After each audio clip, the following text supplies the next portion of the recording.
Guys, it's Wick. I know it's been a while since I've done a video. Um, I usually just try to cool things down. You guys are awesome. I appreciate feedback. I just have had a lot of real life stuff going on. But yeah, I've got some videos lined up for you guys. Hopefully, this helps out. A lot of your questions are helpful in terms of telling me where you guys, want me to discuss or point out here. But please be patient with me. No need to get nasty with me if I can't help you with a question or whatever. Some updates personally on our alliance. We VHR Alliance lost an original guy, Angry Hulk, kind of a quiet guy, but he's one of the original Evony players, and I mean original. I mean he started playing when it was on PC before it ever even got to tablet or any of the portable modes of the game. I think he played like in the first. He was in like C1 originally. Got rid of that keep, started over on our keep, um, and then he built up this keep.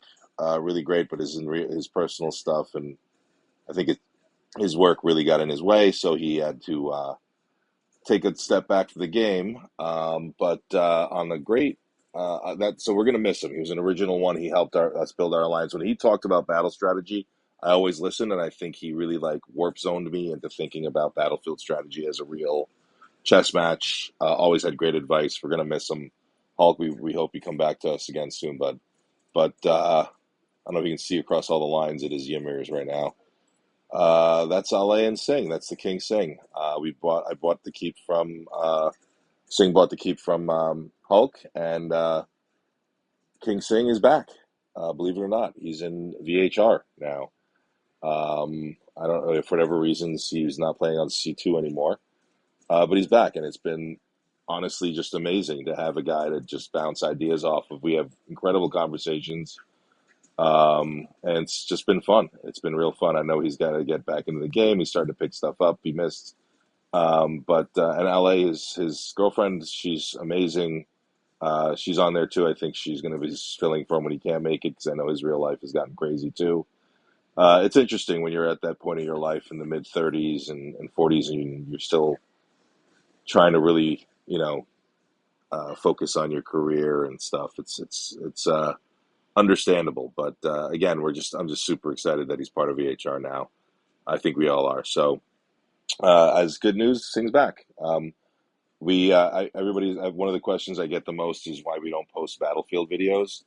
And my simplest answer is because I use everybody else's Battlefield videos to scout them before I fight them in Shalons and All Stars. Um, but this is like I said, it's super exciting. We have that keep. We're going to be jacking that keep up to get it to rally size, so he can be setting, and it'll just take a little time, but he'll get there. But this video is all about Blazons, and it's one of the most, I mean, it's one of the most transformative things when people really figure out how important they are. It literally changes overnight drastically your performance in Battlefield. Rule number one, and I use this in my medical practice whenever I've ever tried trainees or residents, I always tell them rule number one, even if you're not going to follow them, read the instructions. I've had people, med students and residents try to come into a surgery, pick up an instrument for the first time, and I say, okay, well, you read the instructions, right? And they'll say no. And I take it out of their hand. I'm like, read the instructions first. I don't care if you follow them or not. But literally, when you have someone's life in your hand, rule number one is read the instructions. Well, this is Evany's instructions on Blazons. And it's mind boggling to me how many people literally don't know that Sphinxes drop 12 Blazons a day, which is why you have to hit Sphinxes as if that's the right word.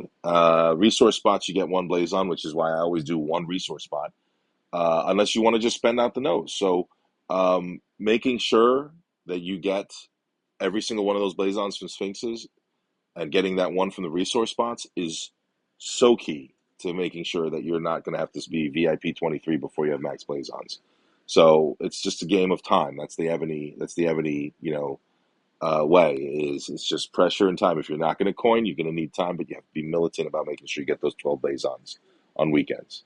Um, there are 8 sets, and it's just like arch gear or any of the other gear, it's very similar. If you notice, there's 6 panels here, there's 6 panels for gear.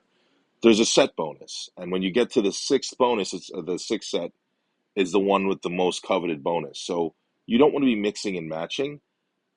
Anybody who's watched my videos, or especially my buff videos, knows that I really truly believe that there's really 3 ways to go in Evony: offensive player, defensive player, and the balanced player. And I'm going to go over that more in my next video on keep types and how important that is. But this is going to be like kind of the mechanism to get there. The Blazon sets bonuses are very much based on whether you're going to be a defensive or an offensive player. They the amount of swing they confer is massive, and of course, upgrading them gets you more buffs. And then once you're at level 20, the Evony way, of course, is that after you've wasted enough to get them to 10 or even 15, is when they throw out another buff at you, and you can have the perfect first 2 buffs, which are always lower. When you get the third and fourth buff, it's whenever they throw the garbage at you, like troop training capacity or speed, or against monsters or load. Oh my God, it's just such a kick in the nuts whenever you finally have the perfect starting blazon and you get to those. And I'm going to get to that process in a second. So this is that screen, right? You have the empty spot at the top. You have a blazon and you have to pick it. Now, obviously, you can tell which one they are by the name, honor, the honor set or the soul set. Again, I don't advise splitting them up. I don't see a benefit to it, especially if the sixth set is what you need most. And it's always the starting 2 that you want to base it on. If you have a starting one that's got load, training, or against monsters, trash it. If you have one that's, again, I'm defensive, I look for the defensive buffs, or one that's universal and marching, or something like that, depending on which troop, and I'm going to go into that selection next. You lock it. You hit that little yellow lock there on the right that's on my top blazon. You lock it so that it can't be used and chewed up whenever you're upgrading. What I do first, the second I open all my blazons, I go through every single one. Pick out the ones that have the good 2 starting buffs and lock them. Once you've locked all the buffs you want, all the blazons you want to keep, that's whenever you start upgrading. So you're not trashing good ones. The good ones are very rare and they're hard to find. And so, again, once you've decided if you want to be a defensive keep or an offensive keep, you want to go for the buffs. And anybody who's watched my buff video knows that Evony plays Evony math. The buffs that are the most unique and specialized and used the least are going to be the ones that are the highest. If you notice here, reinforcing, right, only applies to when you're reinforcing somebody, is 0.9 starting. The marching, which is going to be more universally used it's both in rallies, it's whenever you're attacking a keep, that's going to be 0.7%. So even the starting point is lower for the better buffs. Historic cities, hero gear, everything in Evony uses Evony math, which means that the stuff that's going to be universally used, like universally buffs, are going to be in general lower. And you have to kind of trick your brain into thinking, well, that's like having both defending and marching buffs in one. So it's, if you've got 5% universal, right, that's still a 10% buff theoretically, as opposed to somebody who's got 10% marching, right? That's still 10% buff. The universal is 5% marching and 5% defending. That's the way to be thinking of this. So it's naturally going to be the better buffs are going to have smaller numbers. If you choose to be offensive or defensive, the blazons will give you a much bigger buff, helping you differentiate into that keep. And let's go into the actual numbers. Let's look at this actual first blazon, right? So this is one of my first rules and the first things I teach people in my alliance about blazons. Reinforcing is extraordinarily unique. And generally, whenever you're hitting a big keep or rallying or even soloing, there's an order to troops, right? It's siege first, then ranged, then mount, then ground. Or you can go siege, siege, siege, right? And then range, and that might just do you over, do it all because you already crushed all the range. But the way that you're looking at this is, okay, which troops are you going to reinforce somebody with? Everybody's using pre-range strategy in the game right now, in Battlefield. Everybody's getting loaded up with 27 million troops. as soon as they land in their landing spot, what two troops do people ask for? Ground and siege. So hence, the only two of my blazons that have any reinforcing, and it's sparse here, is ground and siege. It's the only one that really makes sense to. Think about it. Are you going to pre-rain with a ranged troop? Are you going to pre-rain with a mounted? You're not, because nobody's going to be throwing mounted or ground at the troop at the keep first, right? Ground hits ranged and siege, right? And siege hits siege and range. So those first two troops that people are sending at you, you're going to want to reinforce with. So I have a little bit of reinforcing use on my ground troops and a little bit of it on siege, right? But if you notice, I've got 3 universal ground troop attacks here and 1 reinforcing, right? My HP, I've got defending, marching, marching, and universal, right? And if you notice here, the reinforcing is a full 9 points higher than the ground troop universal attack. So again, the Evony math plays out here. But if you think about that, and let's just say you did 4 reinforcings, you're talking about 50% on the bottom 2, and then the top 2, if they're reinforcing, is I think 18% or something like that. So you'll get a 32-ish or something like that.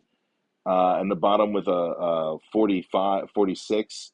I mean, you're talking close to 80% if you go hyper reinforcing, right? So 2 blazons for each attribute, you're talking about 160, 170% swing it can be up to. Plus you throw in the bottom down here where you see in green the debuffs, plus the buffs at the end, defending, you can really jack up your defense.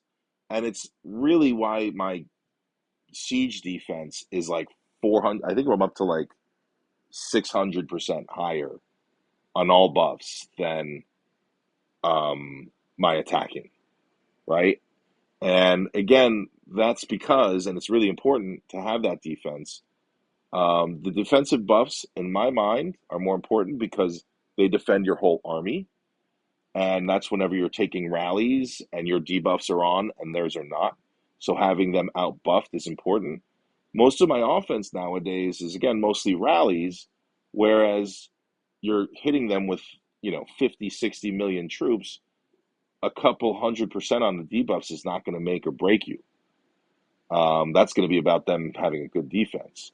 So again, important, siege and rally. You see I used a small one here, use the big ones for defending. This right here alone, right, is like a 60% swing on defense, right? And then you look at the bottom with the set bonus, that's 70%. It's big. It's consequential. Again, defending, reinforcing, siege machine, right? Like just a little bit of a touch of reinforcing so that when I'm pre-raining in battlefield, there's just a little bit of an edge on it. And it does make a difference. Remember, whenever you're reinforcing, the person you're reinforcing, as long as they're well built, should hopefully have the other opponent fully debuffed. And the other opponent will be nowhere near debuffing these numbers. So to me, I feel like defending gets the biggest bang for your buck based on the debuff game. So, summary, they are the most, in my opinion, the most cost-effective way to, especially considering how many you can get for free on weekends from Sphinxes. Cost-effective way to differentiate your keep, whether you want to be defensive versus marching versus a universal keep. And I think the only 2 that warrants any type of word of reinforcing anywhere in the buff is ground and siege. I think that archer and mount, really you wanted all the good ones, either all marching, all defending.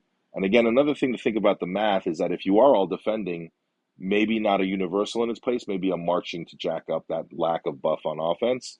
And it's kind of like adds out in the math, right? The Blazons, 80% or more of buffs, each 1 square.